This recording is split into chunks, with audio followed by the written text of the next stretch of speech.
চলে এসো চলে এসো গল্পের ঝুলি, হাসি কান্না রূপকথা কত জাদুগুলি, নীতি কথা আর বোকা মজার গল্প। এসো দেখি কুয়ের গল্পের ঝুলি। লক্ষ্মীর ঝাঁপি দিয়ে গেছেন 200 টাকা রে পদ্মা, 200 টাকা।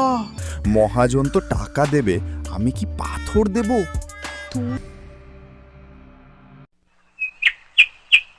নদিয়া জেলার শান্ত একটি গ্রাম, নাম তার মাটিগড়।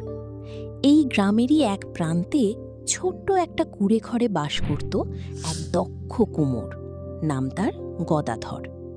গদাধর যেমন নিপুণ হাতে মাটির হাঁড়ি কলসি গড়তে পারত, তেমনি তার ছিল মনে অনেক আশা আর চোখে অনেক বড় বড় স্বপ্ন।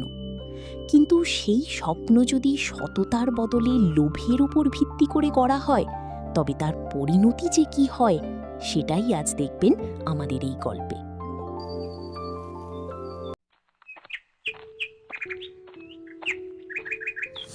ওগো, শুনছো? লক্ষ্মী পুজোর আর মাত্র 3 দিন বাকি।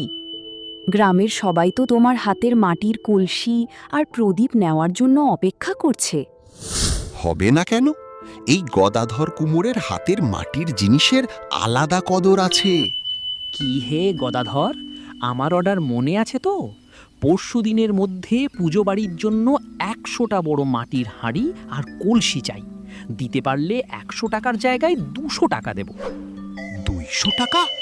বাবু, আপনি নিশ্চিন্ত থাকুন, একদম 1 নম্বর শক্ত মাটির হাঁড়ি সময় মতো আপনার বাড়ি পৌঁছে যাবে। হো পদ্মা, এবার দেখিস তোর এই গদাধর কুমোর মাটি দিয়ে টাকা বানাবে।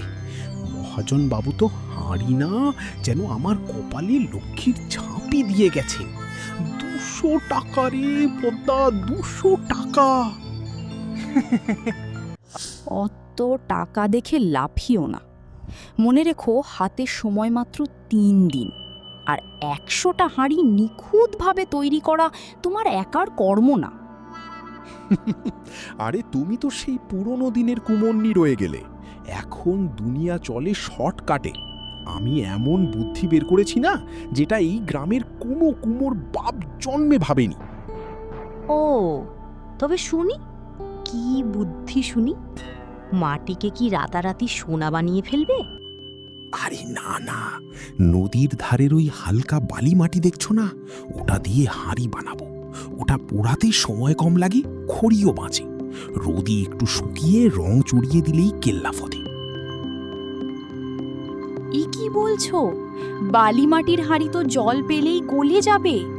মানুষের সাথে এমন বেইমানি করো না, এটা ঠিক নয়। তুমি ঘর সামলাও তো, বুদ্ধি বেশি খরচ করো না। এমনিতেই তোমার মাথায় ঘিলু কম। যাও গিয়ে আমার জন্য 1 ঘটি জল নিয়ে আসো।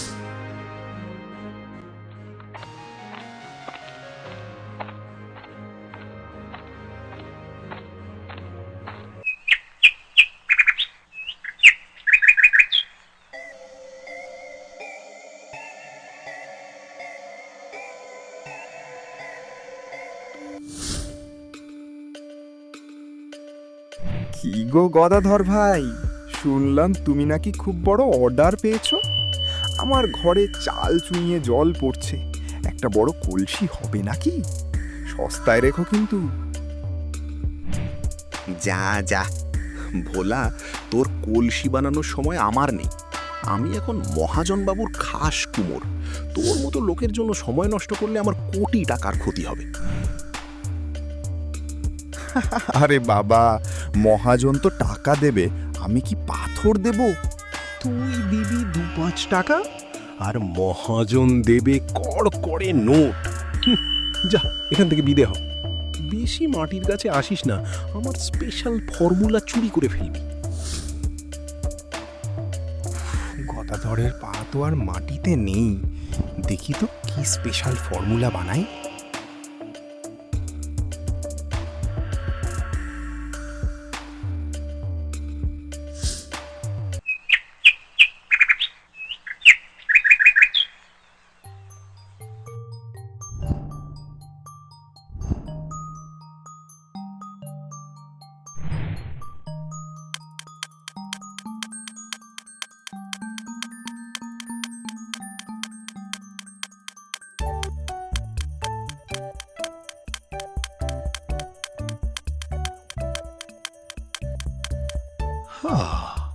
কি সুন্দর চকচক করছে।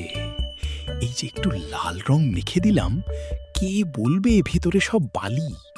মহাজনবাবু দেখলে তো খুশিতে আমায় জড়িয়ে ধরবেন। ওগো, আকাশটা কিন্তু মেঘলা। হাঁড়িগুলো ভালো করে না পুড়লে কিন্তু বিপদ হবে। মেঘলা আকাশ ও আমার কপাল খোলার লক্ষণ। রোদে শুকানোর দরকার কি?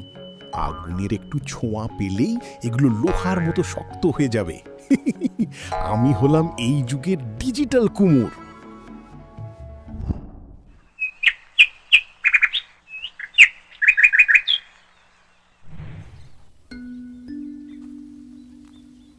কি হে গদাধর, হাঁড়ি রেডি?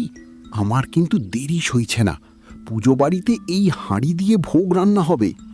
আজ্ঞে বাবু, এই দেখুন সাজিয়ে রেখেছি। এক একটা হাঁড়ি যেন মাটির হিরে, ছুঁলে আপনার হাত জুড়িয়ে যাবে। তাই নাকি? ভোলা, একবার ছুঁয়ে দেখ তোরে।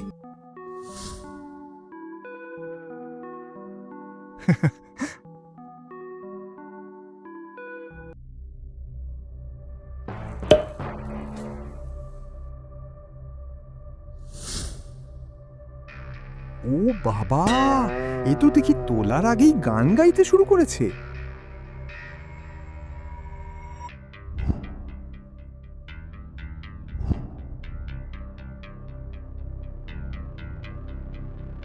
কি বললে? ভোলা, জল নিয়ে আয়, আমি নিজে পরীক্ষা করব। আজ্ঞে বাবু, জল দেওয়ার কি দরকার? এখনই তো বানালাম, একটু বিশ্রাম নিতে দিন। থাম।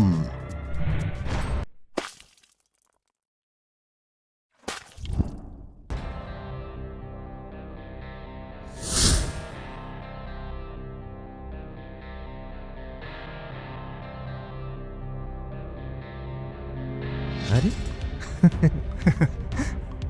এই কি রে পাজি, তুই আমায় গাদা দিয়ে ঠকাচ্ছিস? পুজোর দিন আমার সব ব্যবস্থা বন্ধ করলি।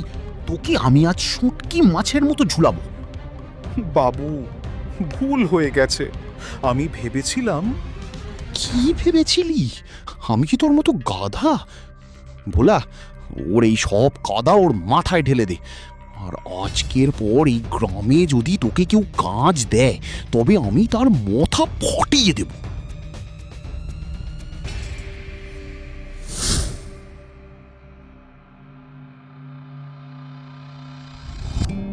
হায় হায় ভগবান, এ আমি কি করলাম? 200 টাকার লোভে পড়ে আমার সব হাঁড়ি কলসি নষ্ট হলো, আর বাজারে আমার নামটাও ডুবলো। তোমাকে আমি আগেই বারণ করেছিলাম। অতি লোভে তাঁতি নষ্ট, এই প্রবাদটা ছোটবেলা থেকে শুনে আসছো।